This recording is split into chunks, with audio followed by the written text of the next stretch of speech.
Are you scared about people knowing your secret sauce? Are you scared that they're going to eat your lunch?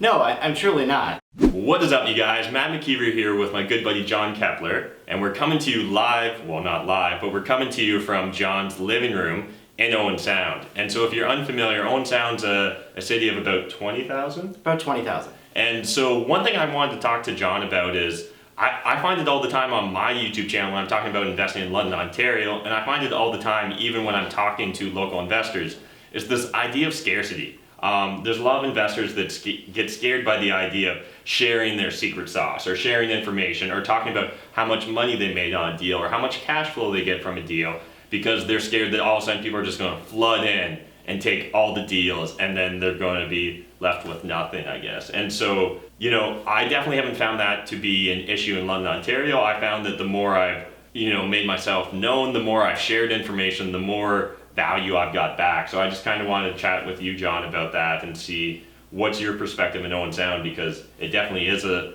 smaller town. You're the second largest landlord. Are you scared about people knowing your secret sauce? Are you scared that they're going to eat your lunch?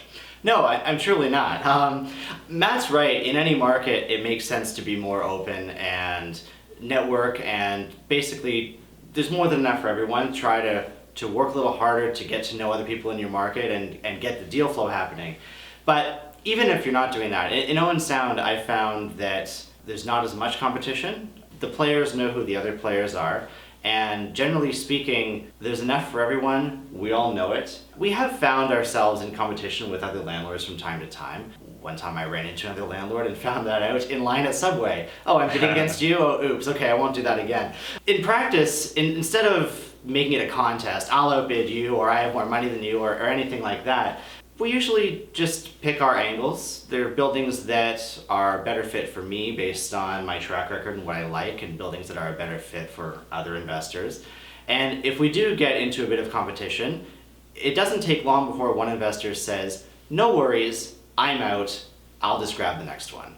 And that prevents the bidding wars. It prevents us from, frankly, working against ourselves. And as a result, we all buy profitable deals. And so I hope you guys can really take this to heart. There's so much more to be gained from learning from your fellow landlords rather than focused on competing with them all the time. Most of the deals you find, are they public or private, or is it a mix? Like, is most of the deals, are you buying from realtor.ca, the MLS, or are they never hitting the market? It's a mix of public and private, but I think many people would be surprised to learn how much of it is still off of MLS. I think a lot of investors expect that by the time you need to start buying 1 to 5 properties every year, that it has to be all private. And in this market, it doesn't, because we don't have the multifamily bidding wars that we do in other parts of Ontario. And so right now it's a mix. It's a mix of our existing contacts reaching out to us and saying that they're finally ready to sell, and MLS and referrals. And so I just kind of want to build, for the private deals, talking about your contacts. Those contacts are a result of networking, of kind of talking to fellow landlords and learning from fellow landlords. So that's just something I really want to highlight for you guys. So Jon, just kind of break it down for us. How do you approach deciding if something's worth your money, worth your time? It's a bit of a mix between the 1% rule and cap rates. Our bottom line is we need cash flow. No cash flow, no deal. That's it. The 1% rule certainly matters. In our market, we try to beat it from time to time. Sometimes it's the 1.25% rule. And as we've grown and we have more deal flow, we've also thought about specific dollar figures in terms of what we need to get out of a deal when we consider the effort it takes to set it up, the effort to make offers and the effort to close the deal and raise money. And so we kind of have that combination. I would say it's cash flow first. It's got to exceed the 1% rule, and it has to be a big enough deal that it's worth us spending the time and effort to close on, because if we're spending time on this one deal, we might not be paying enough attention to other possible deals. And we want to make sure that our work pays off and that we get paid years and years down the road for work that we did once to close the deal. And so kind of walk us through, what's a typical deal for you? Like, do you have a profile of property? Are you mainly focused on single family houses? Is it multifamily with a commercial aspect? Because I know you invest in the downtown here in Owen Sound.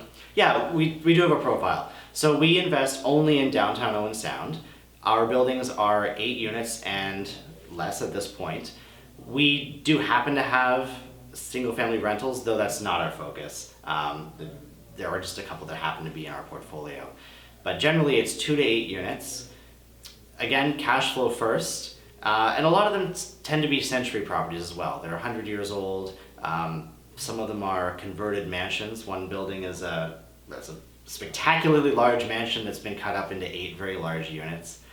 And that's the general profile that works in our neighborhoods and in our market.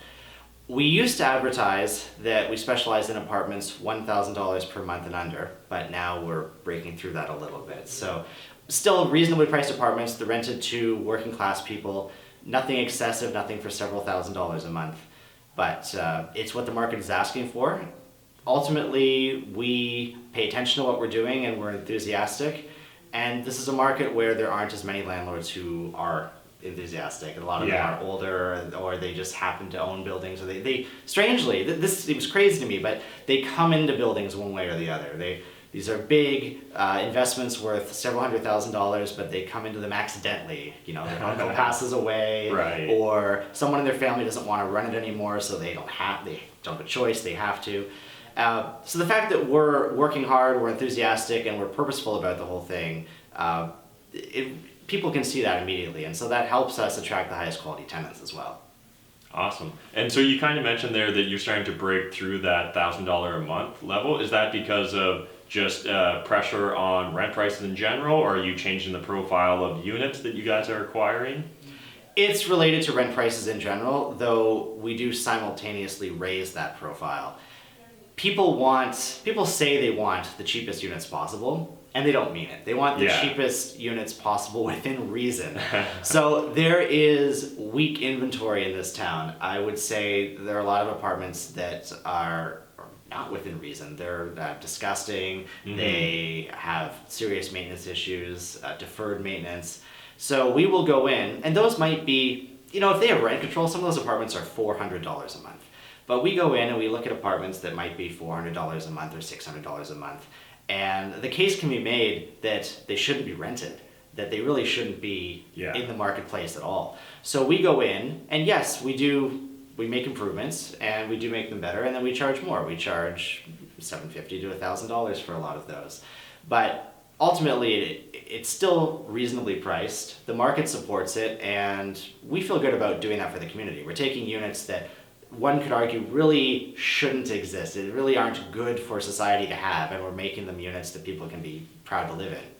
That's awesome. And I think there's something just great about that. I know we're doing the same thing in the Old East Village and in Soho and London, Ontario.